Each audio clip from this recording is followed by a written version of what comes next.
नमस्कार दोस्तों। अंतर्राष्ट्रीय राजनीति की बिसात पर कब कौन मोहरा बन जाए और कब किसे अपनों से ही धोखा मिल जाए, इसका अंदाजा लगाना बहुत मुश्किल है। आज हम बात कर रहे हैं ईरान की, जहां की सड़कों पर उतरे प्रदर्शनकारियों का गुस्सा अब सिर्फ अपनी सरकार के खिलाफ नहीं, बल्कि दुनिया के सबसे ताकतवर पद पर बैठे व्यक्ति के खिलाफ भी फूट पड़ा है। जी हां, हम बात कर रहे हैं अमेरिकी राष्ट्रपति डोनाल्ड ट्रंप की। ईरान के लोग अब खुलेआम कह रहे हैं कि ट्रंप ने हमें धोखा दिया है, उन्होंने हमें बेवकूफ बनाया है।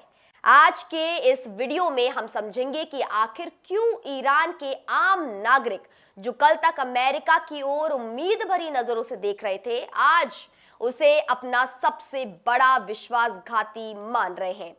मामले की गहराई को समझने के लिए हमें उस पृष्ठभूमि को देखना होगा जहां ट्रंप ने ईरान के प्रदर्शनकारियों को अपना समर्थन देने का वादा किया था। जब ईरान में सरकार विरोधी प्रदर्शन शुरू हुए तो राष्ट्रपति ट्रंप ने सोशल मीडिया पर जमकर इनका हौसला बढ़ाया। उन्होंने बड़े बड़े शब्दों में कहा था कि ईरान के लोग अंततः ये समझ रहे हैं कि कैसे उनके पैसे और संपत्ति की चोरी की जा रही है और उसे आतंकवाद पर खर्च किया जा रहा है।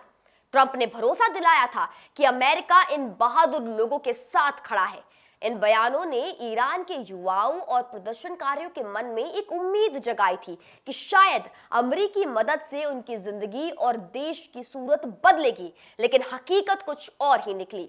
ईरानी प्रदर्शनकारियों का अब आरोप है कि ट्रंप ने सिर्फ अपनी ग्लोबल पॉलिटिक्स चमकाने के लिए उनका इस्तेमाल किया। एक तरफ तो ट्रंप ने लोकतंत्र और मानवाधिकारों की बात की, लेकिन दूसरी तरफ उन्होंने ईरान पर ऐसे कड़े आर्थिक प्रतिबंध यानी सैंक्शंस लगा दिए कि वहां की आम जनता का दम घुटने लगा। इन प्रतिबंधों ने ईरान की अर्थव्यवस्था की कमर तोड़ दी है। आज ईरान में महंगाई इस कदर बढ़ गई है कि बुनियादी जरूरतें, दवाइयां और खाने पीने की चीजें भी लोगों की पहुंच से बाहर हो गई है। प्रदर्शनकारियों का कहना है कि ट्रंप की नीतियों ने ईरानी सरकार को कमजोर करने के बजाय वहां के गरीब और मध्यम वर्ग को ही सजा दे दी है।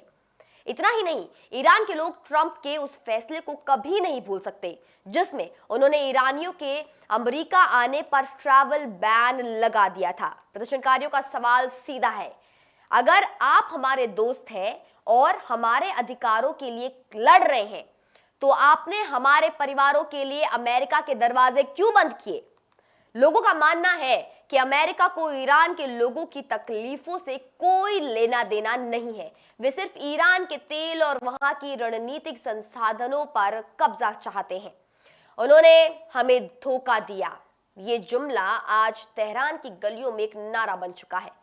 इस पूरे घटनाक्रम ने ईरान के भीतर भी समीकरण बदल दिए हैं। अब वहां के लोग अपनी सरकार से भी नाराज हैं और अमेरिका से भी नाराज हैं। वे खुद को दो पार्टों के बीच पिसा हुआ महसूस कर रहे हैं। अंतर्राष्ट्रीय विशेषज्ञों का मानना है कि ट्रंप की इन नीतियों ने ईरान में बदलाव की मांग करने वाली आवाजों को और कमजोर कर दिया है, क्योंकि अब वहां की सरकार आसानी से इन प्रदर्शनों को विदेशी साजिश या अमेरिकी एजेंटों का काम करार दे सकती है। आज की कहानी हमें यह सिखाती है कि ग्लोबल पॉलिटिक्स में कोई किसी का सगा नहीं होता। यहाँ सिर्फ और सिर्फ अपने देश के हित सर्वोपरि होते हैं।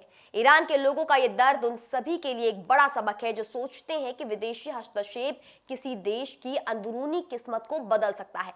आपको क्या लगता है, क्या वाकई अमेरिका ने ईरान के लोगों को मोहरे की तरह इस्तेमाल किया? क्या ट्रंप की नीतियां ईरान के लोगों के हित में थी या सिर्फ उनके राजनीतिक फायदे के लिए? अपनी राय हमें कमेंट सेक्शन में जरूर बताएं और ऐसे ही और खबरों के लिए देखते रहिए सिर्फ और सिर्फ इंडिया न्यूज। धन्यवाद।